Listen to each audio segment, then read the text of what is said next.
Olá, sejam bem-vindos a mais uma meditação sobre o Evangelho, todos os dias a partir das 11h30 no YouTube da Obra Lumen.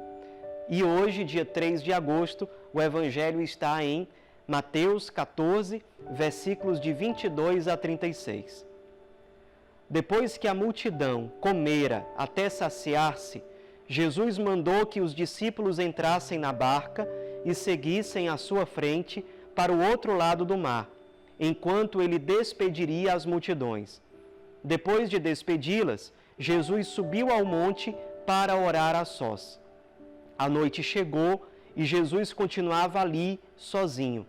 A barca, porém, já longe da terra, era agitada pelas ondas, pois o vento era contrário. Pelas 3h da manhã, Jesus veio até os discípulos andando sobre o mar. Quando os discípulos o avistaram, andando sobre o mar, ficaram apavorados e disseram: "É um fantasma", e gritaram de medo. Jesus, porém, logo lhes disse: "Coragem, sou eu, não tenhais medo." Então Pedro lhe disse: "Senhor, se és tu, manda-me ir ao teu encontro, caminhando sobre a água." E Jesus respondeu: "Vem." Pedro desceu da barca e começou a andar sobre a água, em direção a Jesus. Mas, quando sentiu o vento, ficou com medo e, começando a afundar, gritou: "Senhor, salva-me!" Jesus logo estendeu a mão, segurou Pedro e lhe disse: "Homem fraco na fé, por que duvidaste?" Assim que subiram na barca, o vento se acalmou. Os que estavam na barca prostraram-se diante dele, dizendo: "Verdadeiramente, tu és o Filho de Deus." Após a travessia, desembarcaram em Genesaré. Os habitantes daquele lugar reconheceram Jesus e espalharam a notícia por toda a região. Então levaram a ele todos os doentes e pediam que pudessem ao menos tocar a barra de sua veste. E todos os que a tocaram ficaram curados. Pessoal, nós temos um evangelho muito rico no dia de hoje. A gente viu no evangelho de ontem que Jesus tentou ficar um pouco mais sozinho para rezar, a multidão se aproximou, ele teve que parar, e hoje ele, mais uma vez, tenta ficar mais a sós, certamente para se dedicar à oração. E pede aos seus discípulos que sigam à frente na barca para o outro lado. Os discípulos, portanto, estão sós. É noite. E eles começam a ficar preocupados porque a barca, já longe da terra, era agitada pelas ondas, pois o vento era contrário. É o que diz o versículo 24 de hoje. Então, a gente sabe que nos evangelhos, em geral, quando a barca é mencionada, ela é um símbolo que representa a igreja.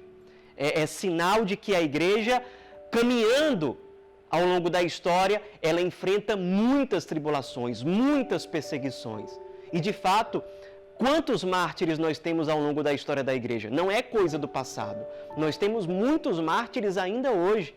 Vários historiadores dizem que o século XX, que acabou há pouco tempo, foi o século com o maior número de mártires até hoje. E tantas perseguições de tantos tipos os cristãos seguem ao longo dos tempos, inclusive hoje. Nós, na nossa vida concreta, quantas vezes nós somos cercados por tribulações, tentações, provações, inúmeras dificuldades, inúmeras tempestades, ventos que nos são contrários. Em grande parte, viver a nossa fé nesse mundo, ser cristão, é ir contra os ventos deste mundo. É isso que os discípulos enfrentam aqui.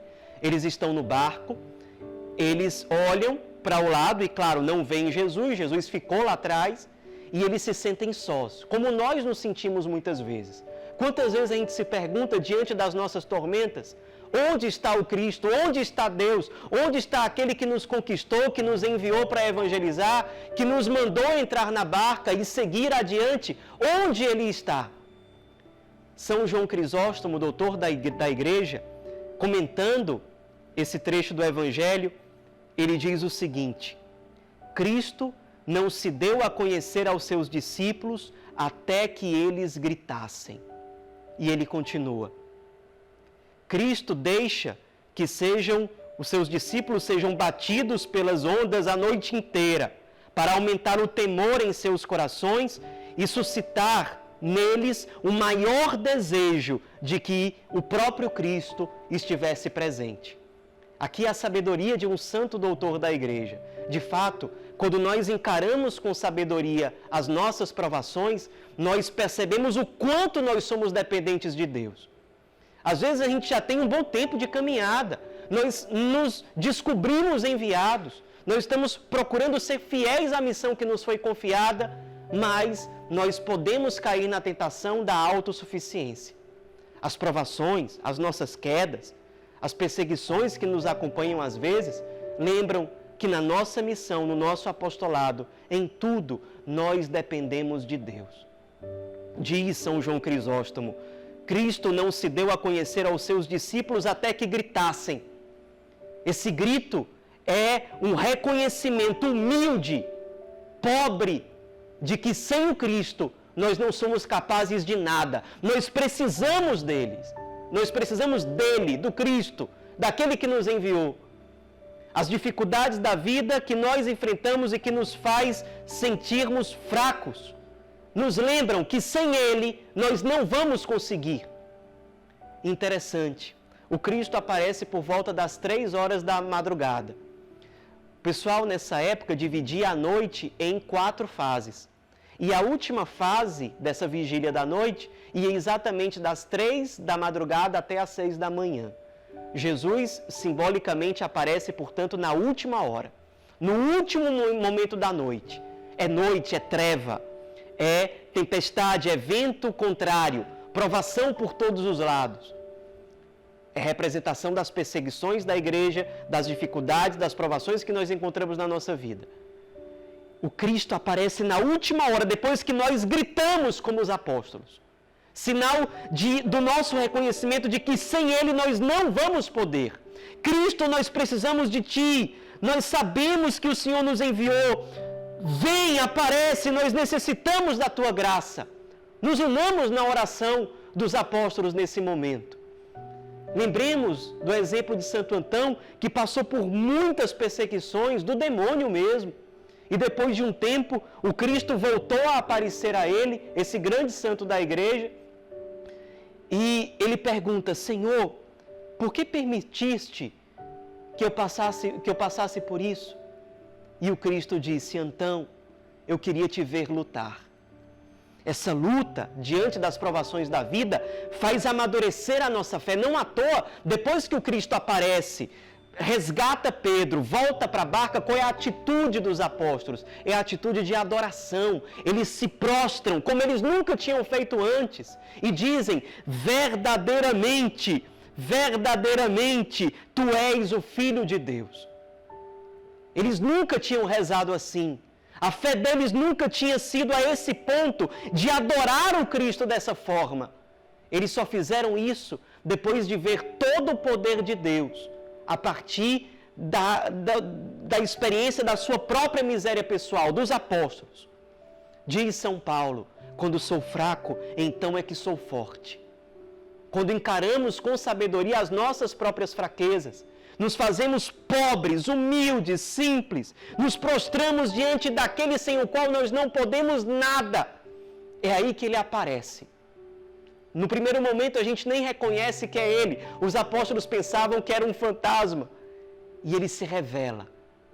A nossa fé é como a de Pedro, inconstante. No primeiro momento ele quer ir, quer andar sobre as águas também. No segundo momento a fé dele já esmorece. Ele é exortado pelo Cristo. Nós somos inconstantes no nosso contato com Cristo, na nossa espiritualidade. Mas ele não desiste de nós. Ele aparece. E aí, no fim das contas, olha que interessante. Eles chegam a Genezaré. Sabe o que é que significa Genezaré? Significa engendrar para si o vento, acalmar o vento, porto tranquilo. Genezaré, nesse contexto, é uma imagem do paraíso que nos espera. Sim, podemos sofrer nesse mundo. Podemos experimentar a cruz e experimentamos. Mas olhando para o porto firme e tranquilo que nos espera. Genezaré, a verdadeira Genezaré, o verdadeiro porto feliz e tranquilo nos espera, o paraíso. Papa João Paulo II, certa vez, já muito velhinho, se consumindo, viajando, evangelizando, perguntaram para ele: o Senhor não quer descansar? E aquele homem de fé disse: teremos a eternidade inteira para descansar. Essa é a esperança de todo apóstolo, de todo discípulo de Jesus. Enfrentamos essas tribulações sabendo que Ele é por nós. E que no fim das contas, se formos fiéis até o fim, experimentaremos a paz, a felicidade eterna, a alegria perfeita na verdadeira Genezaré, no paraíso. Aprendamos com o Evangelho de hoje. Deixemos que o Espírito aumente a nossa fé. Sigamos tudo aquilo que o Evangelho de hoje nos indica. Sejamos firmes na fé e na esperança, para que a caridade seja ardente nos nossos corações. Amém.